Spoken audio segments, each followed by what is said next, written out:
Hey guys, what up? It's me doing a voiceover for this one because all the machines were running in the background and I wasn't allowed to stop them. So it was really loud, so I'm just doing a voiceover for this one because of the reason that I just told you about the machines in the background. So we're gonna make pizza dough today using Pabst Blue Ribbon, 2 cans per 1,000 grams of flour, 1 bag of flour. A small bag is roughly 1,000 grams, so there's no need to measure it. And then 2 cans gets you roughly around like 62% hydration. Probably a little more, but 2 foot up and my camera just fell, but I caught it. And so now I'm going to move over here and hold the camera stand with my shoulder so it doesn't fall over again while I mix the pizza dough that we're making. And so I'm just going to be mixing this pizza dough with my hands in the stainless steel bowl on top of the marble cutting board that has a chunk taken out of it, because a long time ago I was making pizza dough and I was slapping the dough on the marble cutting board too hard, and the corner broke. And then there's the yeast. It's about 3 grams of yeast, pre-measured, because I wanted to be prepared. So now we're just, hang on, I gotta swallow real quick. So now we're mixing the pizza dough. I'm mixing the pizza dough. You're not. I'm mixing the pizza dough with my hands so that it turns from powder and water to coherent dough. And in a little bit, or in a second, or whatever, I'm going to add the salt, about 25 grams of salt to that pizza dough. So if you're following along, we got 1,000 grams of flour, 2 grams of PBR, 3 grams of yeast, 25 grams of salt. That's the dough that I did today. Roughly 62% hydration. I'm actually not positive on that. It might be a little less. I don't really know. I did all this thinking a while ago. Hang on, I had to swallow again. And so now I'm scraping the bowl and putting the scrapes into the... All right, and now we're back over here. And I got to come over here, and now we're going to start kneading the dough, because you need to knead the dough. It's a little bit of a... What am I doing? Come back. Yeah, come back over there. I was probably checking the camera or something. But now I'm kneading the dough because, again... No, I'm not going to say that again. So knead the dough. This is how you knead the dough. Around and around, and push and smush and push and smush around and around. And then move the board back because the silicone feet on the board are gone now, because that's the reason why the corner chunk broke, was because the silicone feet. However, the silicone feet keep the board stuck in place. So now I'm dealing with the results of not having the silicone feet, which means that the board slides around on the stainless steel table. So and then it's about a half hour. Every time I put the bowl on and make a cut, it's about a half hour between each of those, because you have to let the dough rest a little bit between each thing. And hang on, I gotta swallow again. And so then here we go with this, and the board's moving around, and the pizza dough's going and being made. You got to keep making it. You got to use your arm muscles and get the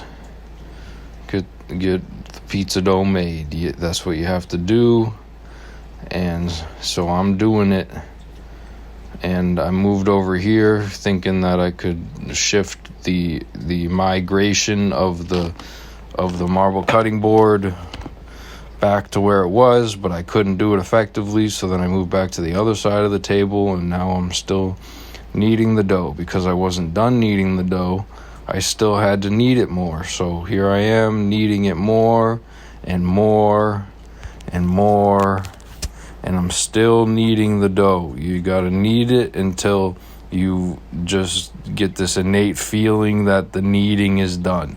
You'll know the feeling by doing this a bunch of times. And then now giving another half hour onto the bowl, I come over with the oil, which I should have added initially, but I neglected to add it.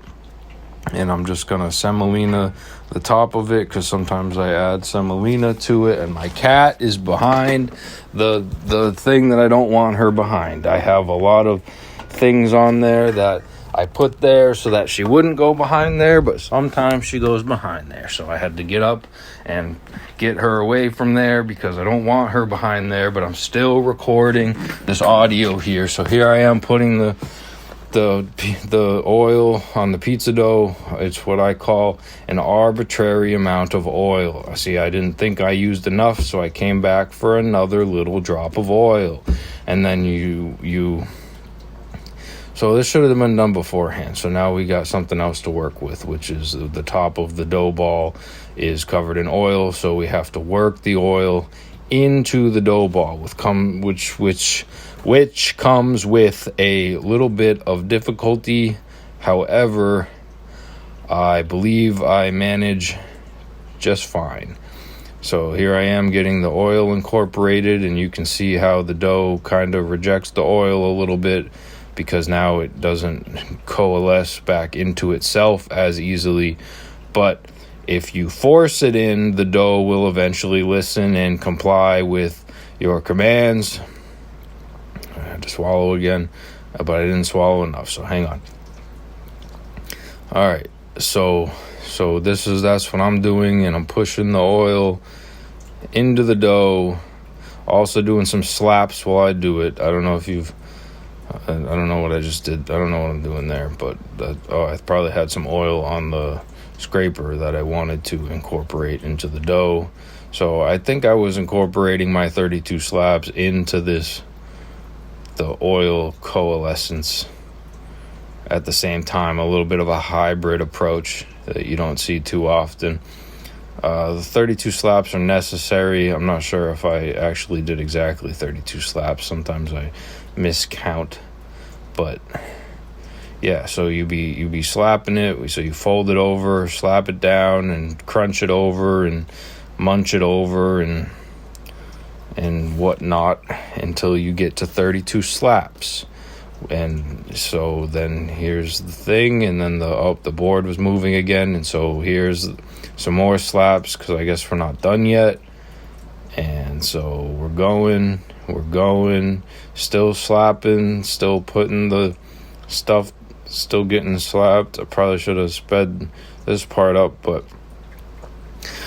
I didn't really want to edit the whole thing, so maybe you guys will appreciate seeing the live time taken without the speed up. So if maybe you'd want to do this yourself, you get sort of an idea of what it takes to do this, which is make pizza dough here on Pig Pie Co. correctly. And I feel like I'm way over 32 slaps, but maybe it's because the oil wasn't fully incorporated into the dough, so I had decided to do more than 32 slaps, and that board is getting very close to the edge. So I moved it over skillfully right there, and I have to swallow again. And now here's me making the dough ball, technique I learned from a video I watched a long time ago. And so then we put the board thing on there, and that's another half hour. And then here's the strategic, exact, precise flouring of the bottom of the bowls. The bowls themselves are precisely sized per dough ball so that the dough ball has the ability to expand within the bowl, such as to not make contact with the sides of the bowl, which is very important. You want your dough ball to be as round as possible at the time of pizza making, because if you begin with an unround dough ball at the time of pizza making, you will not end up with a round pizza. It is not quite skill based at the time of dough stretching. It has more to do with whether or not your dough ball is completely round when you start the dough stretching. Very important. Okay, so now it's dough ball time. You can see I've stacked up those bowls neatly so as to give myself some more arm space. We're going to scrape the ball up off the board there and get it into place. And then in a moment, I will make very precise cuts, exactly even. Every dough ball is exactly the same size to the molecule, done so without weighing them, just based entirely off feel. I've not weighed these to confirm whether or not that's true, but in the end result of the pizza, it's not so important because there's a couple reasons. And I'm gonna skip those reasons. So here's me making the dough ball, and then you gotta pinch the dough ball shut because it needs a closed bottom. Because otherwise you go to stretch your pizza and guess what happens? Oh, you get a hole in the middle. Oh, and now you put it in the oven, and now the sauce is getting all over the bottom of the oven, and the cheese is there, and it's burning a hole in the oven. And then you're gonna take the pizza out, but the bottom of it's gonna be stuck, and it's gonna make a mess. And then you're going to have to dry burn the oven at full blast for like 45 minutes so that it all turns to ash, and then you can scrape it all out. You don't want that to happen because it's a big time waster. It's a propane waster. Propane is like $20, $25 for a refill. And if you don't have a tank yet, then at the local 7-Eleven, it's like $70 for a new tank. However, it does come pre-filled with propane the first time you buy it. But I've bought 2 of them. So I have 2 propane tanks. And what I do with that is when one's empty, I refill it. And I keep the full one moving on to the next pie because you don't want to be caught red-handed with a half-cooked pie in the oven and no propane to finish the pie. It's no good. You got to make a run to 7-Eleven. You got to say, hey, can you fill up these 2 propane tanks? You got to drop like $50. Everybody's waiting for a pizza. And it's just no good. Craig ends up getting mad. Why didn't you guys think of this ahead of time? He says in his voice, in his big orange shirt.